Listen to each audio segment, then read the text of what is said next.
Chapter 12 Continents North and South America and Europe. Chapter 12 Continents North and South America and Europe. Shrushti has sent the album of the pictures of the continent of North America from New York. Let us see the pictures and know more about the continents of America. So there is a girl named Shrushti who has sent the pictures of North America from New York. In this chapter we will be studying about the continents of North America and North and South America and Europe. The continents of North America consist of three countries: United States of America, USA, Canada and Mexico.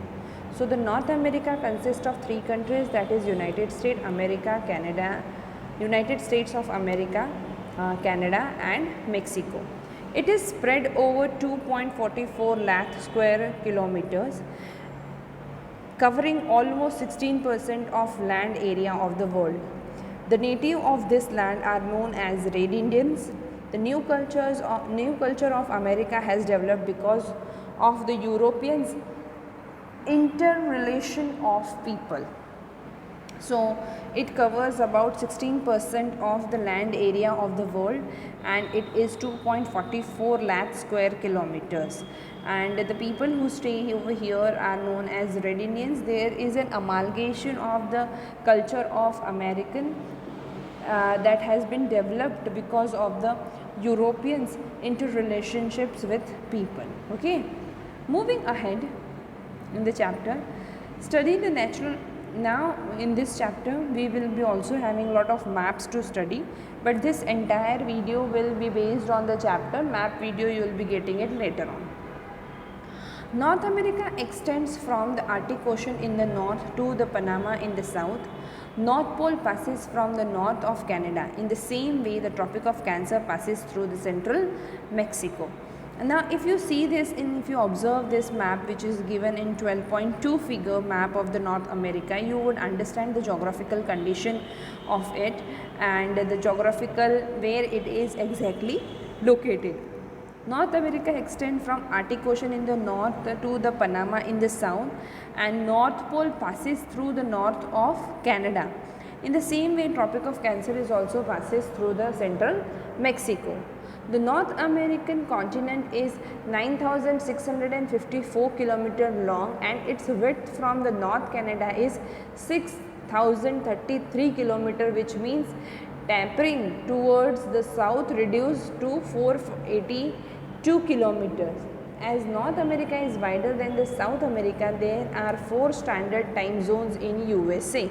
So it says that the width and the length of the North American continent is 9,654 kilometers long and 6,033 kilometers is the width, and it is bending somewhere towards the south, so it reduces by the 482 kilometers. And since the North America is wider than South America, and therefore there are 4 standard time zones in the USA. The northern half of the North America is sparsely populated and covered mostly by the Canada, except from the northwestern portion which is occupied by the Alaska. So it says that the half of the North America is very rarely populated and it is mostly covered by the Canada. The northwestern portion is occupied by Alaska. The largest state of the US and includes the enormous islands of Greenland in the northeast. Since these areas are usually covered with snow, agriculture is almost impossible there. So what it happens over here is that the half of the North America is so rarely populated and it is mostly covered by the Canada, and which is occupied by Alaska. And the largest state of the US includes the enormous islands of Greenland in the northern east and other part of it is mostly covered with snow. So agriculture is almost impossible over there. When the ice age ended about 4000 years ago, the glaciers melted and formed North America's 5 great lakes: Lake Superior, Michigan, Huron, Erie and Ontario make up the Great Lake system. The Great Lake contains of 1/5 of the world's fresh surface water, making them the largest system of fresh water on earth. So it says that when the ice age ended and when the glacier melted, glacier means the mountains of snow, when they melted, they converted, these glaciers got converted into the 5 major and important freshwater lakes of North America. That are, these 5 lakes are Lake Superior, Michigan, Huron, Erie and Ontario, and these are the freshwater supplies and the largest freshwater system on the earth. The Great Plain lies in the middle of the Northern American continent. The large rivers like the Mississippi, Missouri, Mackenzie deposit rich alluvial on its banks, thus creating a vast fertile basin known as the prairies. Now over here they say that the North American continent which is there in the middle of and there are a lot of great plains in the middle of the North American continent, and the rivers like Mississippi, Missouri, Mackenzie deposit a rich alluvial on its bank, and thus it creates a vast fertile basin which is known as the prairies. Agriculture is the prime occupation of this region. Wheat is grown in plenty in this region, and it is popular for huge production of wheat all over the world. So huge wheat production is taken place in this part of the rich alluvial deposit and the basins, and it is the huge production is there all over the world. The two chains of mountain ranges rises to the east and the west of North America. The most familiar of these mountains are, there are two mountain chains which are there in the east and west of the North America, and these mountain ranges are Rockies, North America's largest chain in the west and considerably older, Appalachian mountains to the east. So the Rockies mountain is the North America's largest chain in the west and considerably older Appalachian mountain in the east. So Rockies in the west and Appalachian mountains in the east. The tallest peak in the United States is Mount McKinley and Alaska range. So the tallest mountain range is McKinley in the McKinley and the Alaska range. This is the home of Eskimos who live in a special type of houses known as the igloo.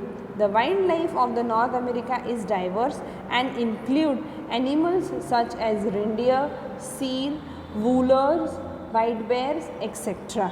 So there are people who stays in, there are homes of the Eskimos, and their homes are known as igloos, and the wildlife of America is very different and very wide in its nature, and animals such as reindeer, seal, wolf, white bear would be seen over here.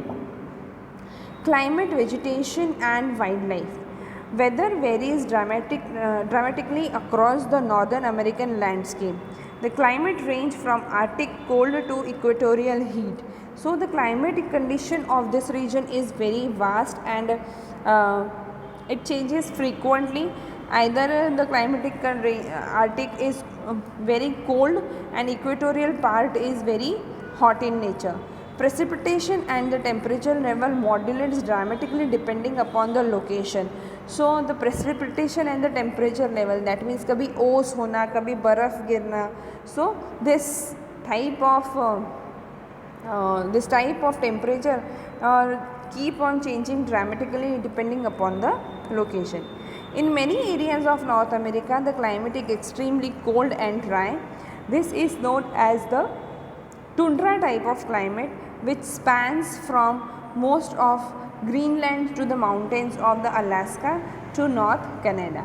So many a times the climatic condition is extremely cold and dry, and this type of climatic condition is known as the tundra type of climatic range, which is there, which is generated because of the Greenlands to the mountains of northern Alaska to northern Canada. Central American and South Mexico has a tropical hot and humid climate, while the coastal areas experience heavy rainfall and moderate climate. Severe weather is the form of thunderstorm is normally spring and summer occurrence across the North America. So there are the severe weather forms that is been seen. Thunderstorm is normally seen in a spring season and a summer in North America. So the devastating tornadoes are also common in the spring and the summer months, especially in the central part of US. Deadly tornadoes devastated life and property every time a tornado strikes the USA. So what happens that these tornadoes are so dangerous in nature that is being commonly found in the season of spring and summer months, and these tornadoes create lot of life dangerous things and put the entire property and the life of the people in danger, and this is the very common form of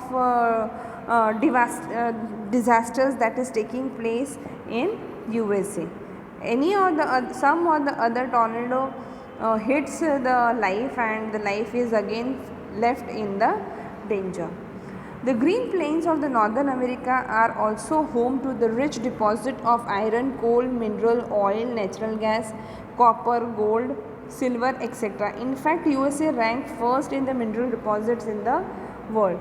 So now moving ahead from their geographical conditions to the mineral resources that is there in the Great Plains of the Northern America, that they are very rich with iron, coal, mineral oil, natural gas, copper, gold, silver, and USA ranked first in the mineral deposits in the world. Moving ahead to Canada. Canada. The North America is the largest continent in the northern hemisphere, and Canada occupies a major portion of North America, sharing land borders with the United States. So North America is the largest continent in the northern hemisphere, and Canada occupies a major portion of it, and they share the major portion, and they share the land borders with United States. Ottawa is the capital of Canada, while Montreal, Toronto, Winnipeg and Hamilton are the major cities. Ice hockey is the national game of Canada. So Ottawa is the capital of Canada. Montreal, Toronto, Winnipeg and Hamilton are the major cities of Canada, and ice hockey is the national game of Canada. Much of the Canada is covered by ice and experiences severe weather conditions. Canada has a longest coastal line in the world and enjoys a moderate to high temperature throughout the year. It has a severe weather condition, it has a longest coastal line, and it has a moderate to high temperature throughout the year. Canada has a multiple ecosystem ranging from the lush forest of British Columbia, the prairies of Western Canada and the tundras of Northern Canada.